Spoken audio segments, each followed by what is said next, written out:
Boa noite. Rumo às presidenciais 2026, vamos hoje ter frente a frente os candidatos João Coutinho Figueiredo e Jorge Pinto. O debate vai ser transmitido em direto e em simultâneo na RTP1, RTP Notícias e RTP Internacional. O sorteio indicou que a primeira intervenção cabe a Jorge Pinto e a última a João Coutinho Figueiredo. Cumprimento-os a ambos e começava por si, Jorge Pinto, aqui comigo na grande entrevista. O senhor admitiu desistir da corrida se estivesse em causa a ida de um candidato de esquerda à segunda volta. Tendo em conta que as sondagens o colocam no fim da tabela, o senhor está mais próximo da desistência? Boa noite, Vítor. Boa noite também, João Coutinho Figueiredo. Boa noite aos espectadores. Esse é um assunto de ontem. Eu vim para discutir os assuntos da manhã. Eu vim aqui para dizer porque é que quero ser Presidente da República, porque é que acho que a minha candidatura é uma candidatura que vale a pena apoiar daqui até dia 18 de janeiro e é por isso que aquilo que me preocupa hoje é poder ter a oportunidade de, sendo o último a entrar nesta lista eleitoral, dizer aos portugueses porque é que eu venho para fazer diferente. E arrepende-se de ter feito essa declaração? Eu não fiz. Arrependo-me é que tenha havido outros candidatos que tenham deturpado aquilo que eu disse, mas em relação a isso posso fazer pouco, a não ser confrontá-los quando tiver a oportunidade também de debater com eles. Aquilo que eu disse sempre, e reitero, é que venho para fazer diferente, venho para dizer aos portugueses e dizer-lhes muito claramente que há uma candidatura nova, que é menos do mesmo, que há novos agentes políticos na vida política portuguesa que querem também ter a sua voz e eu quero muito ser a voz da minha geração, quero muito ter essa oportunidade também, porque acho que aquilo que os portugueses querem é novidade, mas uma boa novidade e para isso podem contar comigo daqui até dia 18 de janeiro. E qual é a novidade que o senhor traz? Trago uma maneira diferente de fazer política, uma maneira diferente de estar na política, uma maneira até diferente... É uma fórmula pouco aberta. Tem razão, Vítor, mas é a maneira de saber o que está em causa nestas eleições. É vir para este debate falar das temáticas que competem a um Presidente da República e não, por exemplo, temáticas que são mais adequadas a uma eleição legislativa. E eu quero que falemos dos assuntos que dizem respeito à capacidade e aos poderes que a Constituição consagra para um Presidente da República. É isso que eu quero fazer aqui também, porque acho que os outros debates são muito importantes, mas noutras campanhas, noutras eleições. Aqui gostaria muito que falássemos de eleições presidenciais e do papel que um Presidente da República, e com isto termino, pode e deve ter num mundo em acelerada mudança, num mundo que daqui a 5 anos será, se calhar, muito diferente daquele que nós conhecemos hoje e é importante saber bem o que pensam os possíveis futuros Presidentes da República, porque eu tenho um pensamento muito concreto e é isso que eu quero responder mais do que sobre supostas desistências que nunca estiveram em cima da mesa. João Coutinho Figueiredo, eu ainda não vou aos poderes do Presidente, porque é esta questão de que o que é que cada um de vós fará se chegar a Belém, mas há uma questão de hoje que eu tenho que lhe colocar e que é a seguinte. A propósito da revelação que o senhor fez de que foi abordado por pessoas ligadas à candidatura de Marcos Mendes para não avançar, o diretor da campanha de Marcos Mendes, Duarte Marques, em declarações ao Observador, disse hoje o seguinte, e eu vou citar: quando as insinuações não são concretizadas, não passam de insinuações e são um ato de cobardia, que em política é muito feio. E afirma que o senhor só tem duas hipóteses, ou responder com total transparência e dizer quem o pressionou, para desistir ou então pedir desculpa. O senhor vai revelar tudo o que aconteceu ou vai pedir desculpa neste debate? Primeiro que tudo, muito boa noite, Vidal Gonçalves, boa noite, Jorge Pinto, e boa noite a todos aqueles que acham que Portugal pode ser mais e melhor. E não tinha ouvido essas declarações na íntegra. Essa coisa da cobardia faz um bocado de impressão, especialmente quando vem de uma campanha que até agora não soube explicar exatamente porque é que apoiantes seus se sentiram autorizados ou à vontade para me pressionar a não avançar ou a pensar já em desistir a favor de Marcos Mendes. Quando eu disse o que disse era para que essas pressões parassem e pararam, portanto, esse objetivo está atingido. Entretanto, o próprio candidato Marcos Mendes veio dizer que essas pessoas não estavam mandatadas, portanto, são apoiantes que não estavam mandatados, eu acredito. Portanto, para mim, neste momento, o assunto não tem mais nada de dizer, a menos que insistam em termos como cobardia política, porque então tínhamos outras reações a fazer. Mas eu não quero escalar o problema. Para mim o assunto está esclarecido. Portanto, não vai nem pedir desculpa, nem revelar não retiro uma vírgula que disse, porque é verdade. Expressões. E sobretudo porque era importante para mim que deixassem de haver aqueles contactos, aquelas tentativas de intimidar uma candidatura que apareceu, está a correr bem. Aliás, eu elogio... Intimidar é uma palavra forte. Então, mas quando se faz uma pressão para desistir, o que é? Mas uma pressão, eu suponho uma contrapartida, uma ameaça. Então vamos dizer, o meu objetivo era que essas pressões parassem. Pararam. Portanto, estou satisfeito, o objetivo está atingido. Está atingido. Muito bem, vamos à questão da saúde, e começava por si, João Coutinho Figueiredo, porque no seu manifesto político que apresentou este fim de semana, o senhor disse que o SNS está corrupto e que não reformar estruturalmente o sistema de saúde é irresponsável e ser cúmplice desta corrupção. Quando o senhor Fala em corrupção, o senhor quer mesmo dizer corrupção? Quero dizer corrupção e expliquei no discurso o que é que estava exatamente a referir-me. Corrupção não é só a corrupção legal de que alguém recebe um benefício em troca de fazer uma coisa que é ilícita. Há a corrupção moral, há a corrupção técnica, no sentido de coisas que se deterioram ao ponto de se tornarem perversas. E dei exemplos. Há uma que é corrupção legal, o caso das funcionárias em Cortegaça, uma freguesia de 3.700 habitantes, onde foram inscritas 10.000 pessoas, sem que o sistema detectasse isso, senão muito mais tarde, a troco de benefício próprio. Essa é uma corrupção legal. Corrupção moral, os médicos que se aproveitam de incentivos que de facto são perversos dentro do SIGIC para fazerem cirurgias pagas a peso de ouro, retirando com isso recursos às pessoas que efetivamente deles necessitam.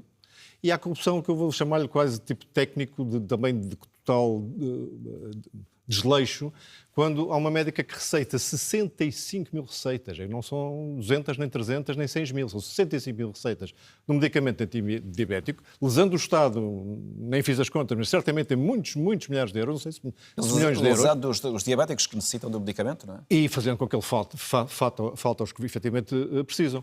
Portanto, o que eu digo é, isto foram 3 exemplos no espaço, não sei, de 5 dias, 6 dias. Uma semana. Sim. A interrogação é quantos mais casos destes haverá? E que sistema está montado que deixou passar estes casos, em alguns casos durante anos, que está a deixar passar outros. E, portanto, não espanta que a OCDE venha dizer já aqui há uns tempos que há 20% de desperdício no SNS. Eu não fui ver exatamente como é que essa conta foi feita, mas não me espanta com este tipo de desleixo. Portanto, quando eu falo em corrupção, falo daquela que normalmente se associa à corrupção legal, de obtenção de vantagem financeira para fazer algo ilícito, mas também das outras. Corrupção, no sentido estrito do termo, é algo que fica pervertido na sua essência e deixa de servir para aquilo que foi criado. Jorge Pinto, concorda que há corrupção no SNS e que isso pode desacreditar o Serviço Nacional de Saúde, que é um dos maiores avanços da democracia portuguesa? Não concordo de todo. Não concorda? De todo. Não, repare, os exemplos que o João Coutinho de Figueiredo dá são exemplos episódicos. Toda a gente sabe, qualquer instituição, portanto, qualquer organização, certamente uma organização com a dimensão e o alcance do SNS, tem alguns problemas. Novidade, vai sempre tê-los. Nós estamos aqui para ajudar a corrigi-los. Aquilo que está em causa é a mais bela das conquistas da nossa democracia. E eu partilho um exemplo pessoal. Eu fui tripulante de ambulância voluntário durante 3 anos. Transportei dezenas ou centenas de pacientes de todas as origens e nunca a nenhum lhes perguntei se eram ricos ou se eram pobres. Nunca a nenhum lhes perguntei se tinham um seguro de saúde complementar ou não. E soube sempre que todos eles, no hospital, iam ser igualmente bem atendidos.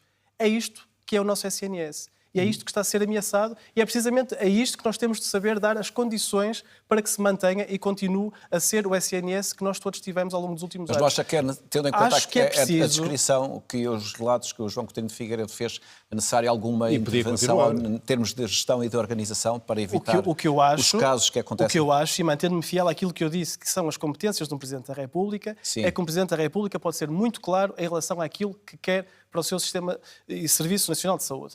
Que é uma coisa muito simples, dizer a um governo, qualquer governo, tem um tempo limitado para dar resposta aos problemas do SNS. Não resolvem? Eu convoco uns Estados Gerais da Saúde para que toda a sociedade civil, para que os médicos, para que os enfermeiros, para que os utentes, para que os partidos políticos possam discutir aprofundadamente aquilo que é o SNS e como é que nós vamos corrigir os seus problemas. Isto um Presidente da República pode fazer. Um Presidente da República não vai legislar o que quer que seja. Se calhar deveria alertar para o facto de, neste atual Orçamento de Estado, nós termos cerca de 1% do orçamento dedicado à prevenção da doença, quando a OMS recomenda pelo menos 3%.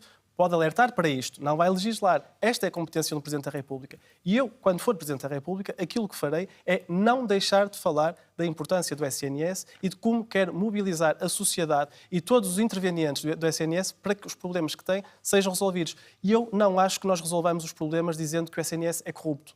Não acho que resolvamos os problemas do SNS, por exemplo, com as propostas de alteração constitucionais que João Coutinho de Figueiredo na altura apresentou enquanto deputado, que faziam coisas que essas sim iam fomentar a corrupção, de acordo com o parecer que a DECO na altura deu a essas propostas de alteração. Portanto, quais propostas de alteração Eu posso citar o parecer da DECO que dizia, e leio, porque acho que é interessante também termos essa noção do que está em causa.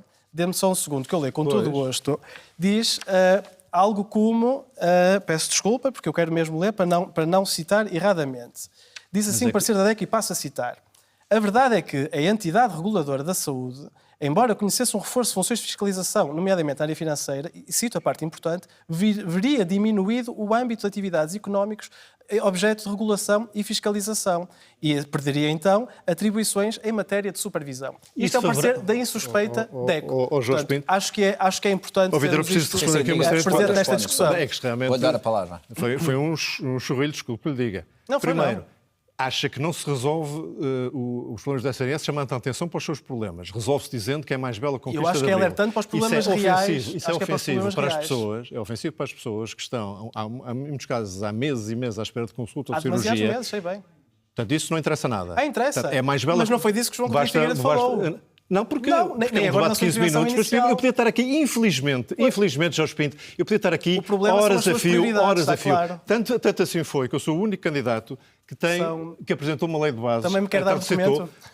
Dou com todo o gosto. Faça favor. Está na moda. Para ver. Quer um Não. documento? Eu vejo com todo o gosto. Devia conhecê-lo porque passou no Parlamento onde o senhor trabalha. E nessa lei de bases vou-lhe garantir que estes problemas que estamos aqui a falar não ocorreriam. Mas esta ideia de criar, do Presidente da República, por exemplo, criar estes Estados Gerais, Essa acha é que outra. era uma boa Portanto, ideia? primeiro aspecto, vamos por partes.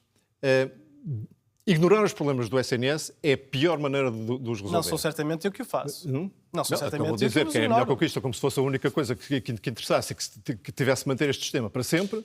Quem não reconhece O os SNS problemas para nunca sempre? vai... Espero muito bem que sim. Quem não reconhece os problemas nunca os vai resolver, Jorge Pinto. Nunca os vai Eu resolver. conheço os Segundo reais aspecto. problemas. E eu ouvia várias entrevistas do Jorge Pinto em que ele, pelo menos em relação à saúde e à habitação, convocaria Estados Gerais. Ora, isto é um tipo de intervencionismo do Presidente da República. Acha que sim? Acho. Não só é um tipo de intervencionismo, como diminui a oposição que o senhor diz querer proteger. pelo contrário. Pelo contrário? Pelo contrário, Então, mas mobiliza a sociedade, dando voz à se sociedade naqueles que são dois dos seus principais problemas nas suas vidas. Se eu conseguir acabar uma frase que é um bocadinho mais fácil. Faça favor. Ficamos Faça combinados? favor. Muito obrigado. Portanto, ao substituir-se àquilo que os partidos da Assembleia da República não conseguem fazer, está a fazer o quê? Está a diminuí-los. E ouviu queixar-se de que a esquerda em Portugal tinha-se reduzido para 32% dos votos. Nem aos 22% chegava. Com esse tipo de intervencionismo. Está a tirar completamente o papel às oposições. E, portanto, eu não acho que seja sequer possível olhar para o SNS sem dizer se é para conseguir que mantenhamos um serviço público de saúde que trate efetivamente dos problemas das pessoas, temos que o reformar e tirar os incentivos perversos que hoje existem para que aconteçam casos como os que eu relatei e para que se mantenham durante anos os problemas que muita gente se queixa relativamente às consultas, às cirurgias, aos atendimentos... Jorge Pinto, quer responder para avançarmos neste debate? Eu fiquei sem perceber, então, afinal, o que é que são as competências do Presidente da República e o que é que não são, porque o João Coutinho Figueiredo, por um lado, diz que convocar Estados Gerais, mobilizar a sociedade, é intervenção em demasia de um Presidente da República, quando, em paralelo, dá alterações bem concretas àquilo que gostaria de ver no SNS. Estou só a dizer o que é que aquilo que eu digo, e digo com toda a clareza, e por isso falei, e se ouviu, ainda bem, espero que tenha ouvido com atenção as minhas entrevistas, é que se nós queremos preservar aquilo que a Constituição diz, e aquilo que um Presidente da República deve fazer é defender, cumprir e fazer cumprir a Constituição. O que a Constituição diz sobre saúde, temos de reconhecer os problemas. Eu sou o primeiro a reconhecê-los, os problemas reais. Aquilo que eu quero é que eles sejam resolvidos e, não sendo, sim, convocaria os Estados Gerais para que a sociedade, toda ela, se mobilizasse para responder àquele que é, possivelmente, o problema que diariamente mais afeta os portugueses, que é, efetivamente, a falta de médicos de saúde. É insustentável. Temos mais de 1.500.000 portugueses sem saúde e é insustentável os tempos de espera que existem para uma primeira consulta ou para intervenções cirúrgicas. Essa é, de acordo com a Constituição, a competência do Presidente da República. Que é um dos que mais interfere na atividade política dos partidos. Delimitado e bem referido na Constituição, como não deveria deixar de ser, porque se há coisa que não vou falhar, é o respeito da Constituição. Eu gostava de avançar, João Coutinho Figueiredo, agora dava a primeira intervenção ao Jorge Pinto sobre ambiente e recursos naturais, que é um tema que tem trazido também nas suas intervenções. Qual é a vossa posição sobre o tema do clima e de todas as decisões que procuram reduzir o aumento da temperatura da Terra? É mesmo uma emergência ou há outros problemas que deveriam ser considerados prioritários? Olha, é uma emergência climática, eu sei que o João Coutinho Figueiredo discordará, é se calhar o principal desafio da nossa era, mas que na verdade vem em paralelo com um outro enorme desafio, uma outra emergência, que é a emergência da afirmação da nossa economia, portuguesa e europeia. E na verdade as duas coisas não estão de costas voltadas, elas estão muito juntas. Vejamos, por exemplo, de onde é que nos chega a concorrência chinesa atualmente à Europa. Aquilo que era um grande elemento diferenciador europeu, por exemplo, o mercado e o setor automóvel, atualmente tem uma competição feroz por parte das marcas chinesas. Em que tipo de carros? Carros movidos a eletricidade, carros a bateria. Um exemplo muito concreto, aliando aquilo que eu já fiz no Parlamento. Eu apresentei, em nome do LIVRE, uma proposta que se chamava Do Sol ao Sal. No fundo, para que houvesse um projeto e uma aposta continuada em Portugal na investigação de baterias alternativas aos metais raros, nomeadamente de íon de sódio, de sal, que seriam muito mais baratas, uma matéria-prima muito mais abundante. A Iniciativa Liberal absteve-se. A ironia da coisa é que, meses depois, a CATL, uma das principais produtoras de baterias a nível mundial chinesa, anunciou que ia começar a produção massiva desse tipo de baterias e que, em breve, elas iriam substituir metade, repito, metade das baterias de íon de sódio. João Coutinho Figueiredo, que está com déficit de... Numa linguagem que, se calhar, o João Coutinho Figueiredo percebe melhor, a transição ecológica é a melhor oportunidade de negócio para o nosso país. Saibamos nós imaginar o país dessa forma, João, coisa que, infelizmente, João Coutinho, num conflito entre transição imaginar. ecológica e custos sociais dessa transição, o que é que deve prevalecer? Deve prevalecer o bem-estar humano, que é tão afetado pelas alterações climáticas, como é afetado pelo empobrecimento que o Jorge Pinto e o partido dele defende. Penso que se autoclassifica como pós-produtivista. Posso explicar o que isso não tem nada a ver com o empobrecimento. Mas deixava agora o João Coutinho. Se desta forma tão descarada, não posso. Eu não quero estar sempre a interromper. Eu perguntei-lhe se considerava pós-produtivista. Posso esclarecer depois. E o pós-produtivismo privilegia as preocupações ambientais em detrimento da produção e do crescimento. Não é de todo isso. Bom, eu deteto aqui algumas contradições, porque ao mesmo tempo que se diz que a tecnologia e as tecnologias ligadas à transição energética são aquelas que vão conseguir animar a economia portuguesa e a economia europeia, o Jorge Pinto cita os avanços dos chineses nos carros elétricos e nos painéis fotovoltaicos, etc., sendo a China o principal poluidor, o principal emissor de carbono, e essas conquistas, digamos, industriais da China feitas à custa dos maiores atentados ambientais. Está a conseguir o decoupling. Está a conseguir, portanto, estamos a advogar de que a Europa faça o mesmo.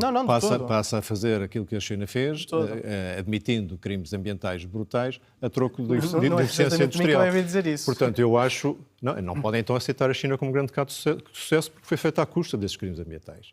Portanto, nós temos de ter um modelo europeu de desenvolvimento e, sim, as tecnologias de transição têm o seu papel, muito importante, mas não há dúvida nenhuma que aquilo que se passou na Europa e que nos atrasou em relação a outros blocos económicos no passado mais recente foi ao contrário, foi uma desvalorização da inovação empresarial e da inovação científica em detrimento do cumprimento do conjunto de regras que as próprias conclusões da COP30, que acabou há poucos dias, vieram de alguma forma reconhecer.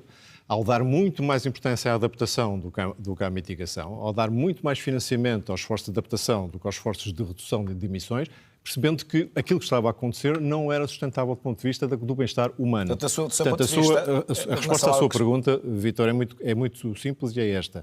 Quando houver um dilema, uma tensão entre o bem-estar humano e as metas ambientais mais estritas, é o bem-estar humano que deve prevalecer. Eu acho que esta é a grande diferença, é que eu não consigo separar o que é o bem-estar humano do bem-estar do planeta e não consigo conceber que achemos que a tecnologia, que a inovação tecnológica, que ainda bem que existe, eu defendo essa inovação tecnológica. Claro, é a única maneira de resolvermos o problema. É que achemos que esta inovação tecnológica não vai emancipar os seres humanos e, em paralelo, proteger o meio natural. É esta falta de ambição, uma vez mais, que me custa no João Coutinho Figueiredo, que se diz o mais ambicioso dos candidatos. É esta falta de capacidade para imaginar um Portugal, como tantas vezes diz... Quer que eu diga que agora está a mentir também? E, portanto, repito, a transição ecológica é essencial, o combate às alterações climáticas é essencial e, sim, a adaptação é essencial, em particular em Portugal, um dos países da Europa que mais será afetado pelas alterações climáticas, em coisas como o aumento do número e intensidade dos fogos florestais. Por isso, sim, saibamos responder a esta emergência. Outro tópico que eu gostava de ouvir a vossa opinião, enquanto eventuais presidentes da República, trabalho e greve. João Coutinho de Figueiredo, a greve geral é a melhor forma, do seu ponto de vista, dos trabalhadores responderem às mudanças laborais apresentadas pelo Governo? Se os parceiros sociais e as confederações sindicais que os representam não chegam a acordo com o Governo, o recurso à greve é um direito legítimo. O que eu digo, e já o disse várias vezes, é que a legislação laboral que está em discussão é um passo em frente relativamente à flexibilização da legislação laboral que é necessária para que Portugal se adapte àquilo que vem aí. Que são coisas Quais são bem as grandes distintas. vantagens da legislação que está a ser discutida do seu ponto de vista? É permitir ajustamentos mais pequenos nas relações laborais que evitem depois que os problemas das empresas cheguem a um ponto onde a única resolução sejam despedimentos coletivos, por exemplo. Portanto, ao tornar o sistema mais flexível, faz com que ele consiga ser exatamente flexível antes de quebrar. E é isso que está a acontecer. Portugal está com um nível de despedimentos coletivos absolutamente fora do normal, e isso tem muito a ver com a incapacidade das empresas se adaptar à medida que as coisas vão decorrendo, ficando obrigadas a tomar decisões mais drásticas.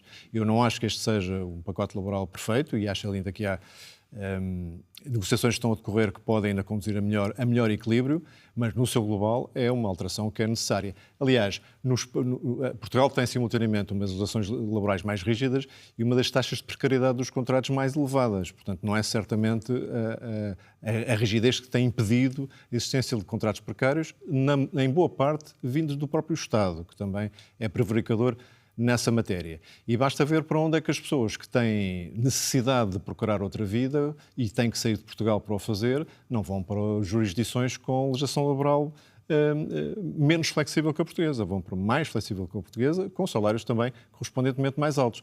Portanto, acho que há uma falsa dicotomia entre aquilo que está a acontecer e a proteção dos direitos dos trabalhadores, sendo que o mais importante, e todos queremos, penso que estamos de acordo, todos queremos, sobretudo, que os salários subam. E os salários só sobem se houver boa criação de emprego, mais empresas a serem criadas, mais empresas a crescer e a vingarem. E se a legislação laboral contribui para isso, eu creio que o faz, está a contribuir para o bem-estar dos trabalhadores. Jorge Pinto. Não, há aqui uma diferença profunda, isso é evidente, porque reparemos, Portugal tem 3 grandes problemas que estão relacionados com esta lei. Já somos o segundo país da União Europeia com mais trabalhadores precários. Continuamos a ter um grande fosso entre salários de homens e de mulheres. Somos um dos países da Europa com menores taxas de natalidade, também fruto das condições laborais que os trabalhadores têm. O que é que este pacote responde a qualquer um destes 3 assuntos? Nada. Piora-os. E eu, na verdade, ouço a direita, do PSD ao Chega, passando agora por João Coutinho de Figueiredo, e aquilo que me parece é que esta direita quer transformar Portugal no Bangladesh. Mas naquele Bangladesh do qual os próprios bangladeshis fogem, de contratos informais, de longas horas de trabalho, de facilitar o despedimento, de dificultar o próprio direito à greve. Este não é o país que eu quero. E, na verdade, estão aqui bem patentes 2 visões de país e de desenvolvimento económico. Ou continuar com aquela que tem sido a visão do país, que é um círculo vicioso de baixos salários, de precariedade, de baixo valor acrescentado, de tentar competir sempre pelo menor... que as alterações que estão a ser propostas possam conduzir, por exemplo, a um aumento de salários e a um maior... Não há rigorosamente nada na proposta, tal como ela está agora, que dê a indicar isso. Mas nada. claro Nada nos estudos empíricos que já foram realizados em alterações semelhantes mostra isso. Há, sim, provas de que isto pode piorar, por exemplo, a vontade das famílias terem o seu primeiro filho. Há um estudo de uma tese de doutoramento da Universidade Nova que o mostra. Estamos de acordo. E também já o disse publicamente, as disposições sobre a amamentação ou as famílias com crianças menos de 12 anos... É a estabilidade do primeiro contrato. Não é só a amamentação, mas há estudos empíricos que um mostram que quanto mais fácil é a criação de empresas e o crescimento de empresas, mais não só é fácil é a criação de postos de trabalho, como os níveis salariais. Mas, Jorge, eu não quero só falar das empresas, eu quero falar das pessoas. Mas quem é que cria os empregos? As pessoas são o que está aqui em causa. Sim, mas as pessoas empregam-se onde? Todas no Estado. Eu quero só terminar porque esta é a visão que eu rejeito, mas queria dizer a visão que eu defendo, que é uma visão de um círculo virtuoso, assente, sim, no aumentar do valor da nossa economia, na introdução da tecnologia, na introdução da automação e fazer com isso os salários possam subir e que, na verdade, os próprios impostos possam baixar.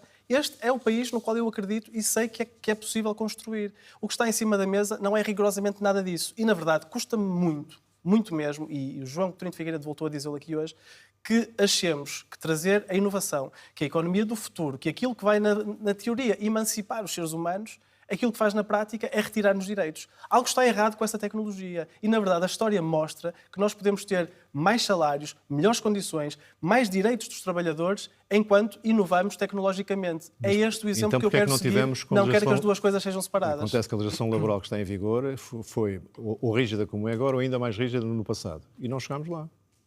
Está a falar da última alteração, 2018? Estou a falar desde que a legislação laboral codificada no Código de Trabalho, que ela nunca foi menos rígida do que agora. Olha, E não criámos esse emprego, portanto, não adaptámos essa tecnologia, portanto, há qualquer coisa que empiricamente também não funciona. Olha, foi termos governados precisamente... E eu ouvi o Jorge Pinto a dizer que temos que colocar a ciência e a inovação no centro da atividade económica e que temos que subir salários. Eu perguntei, como? Por decreto?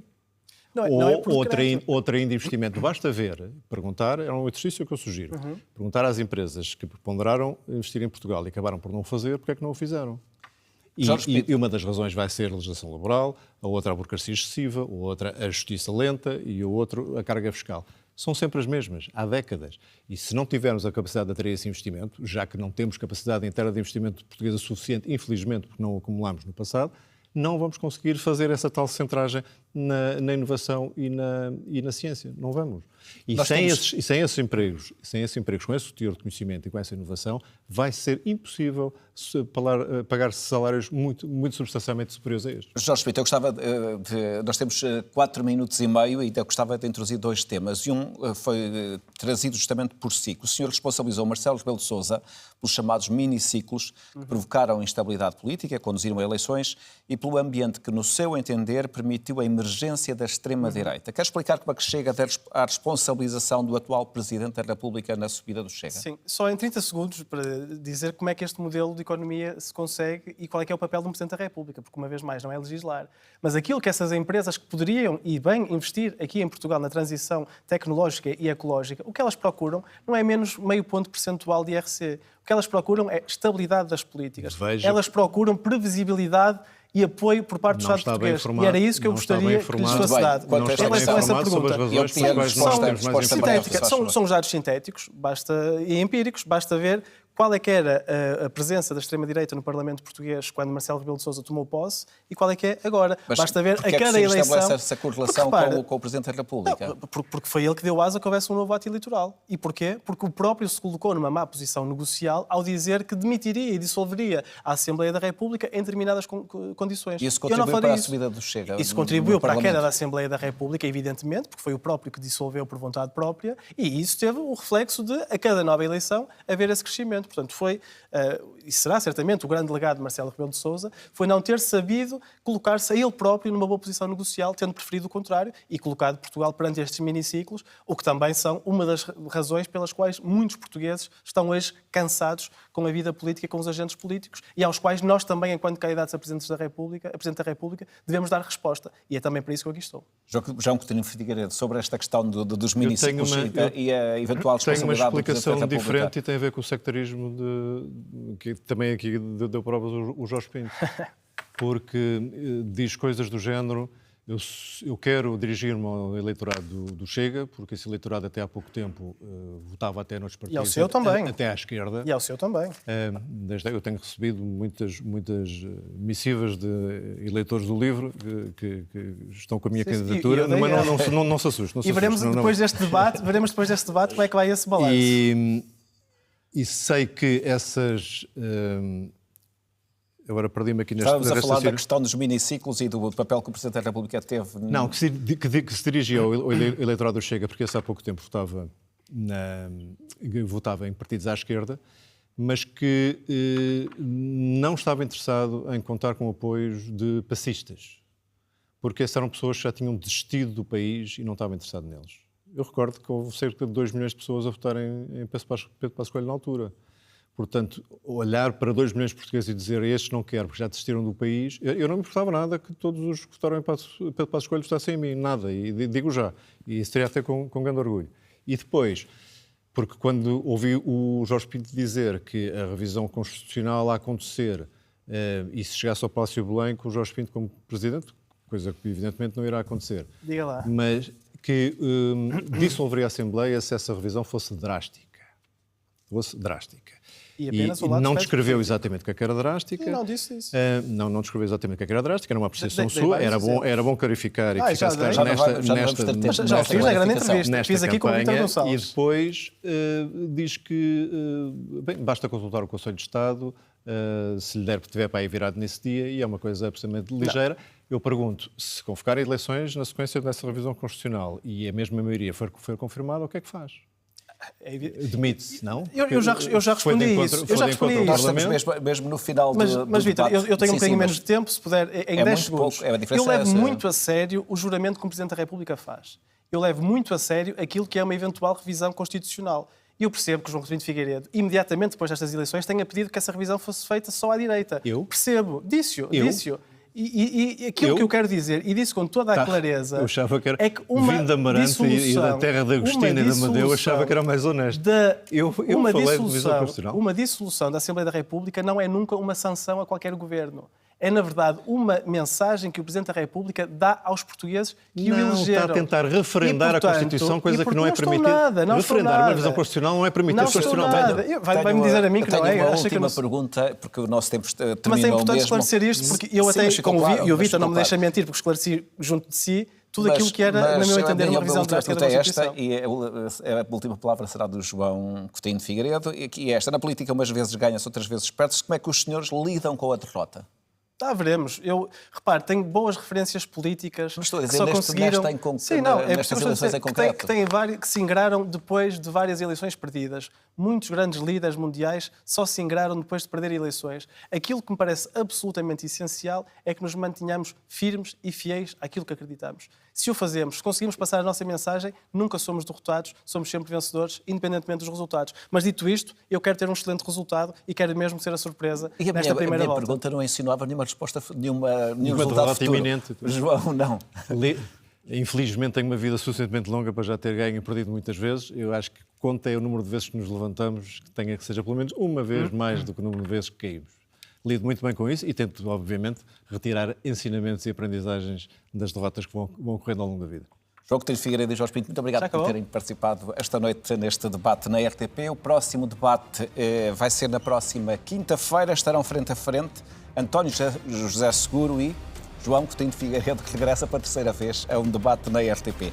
Já a seguir, o comentário ao debate com o João Adelino Faria e os seus convidados. A todos, muito obrigado e boa noite.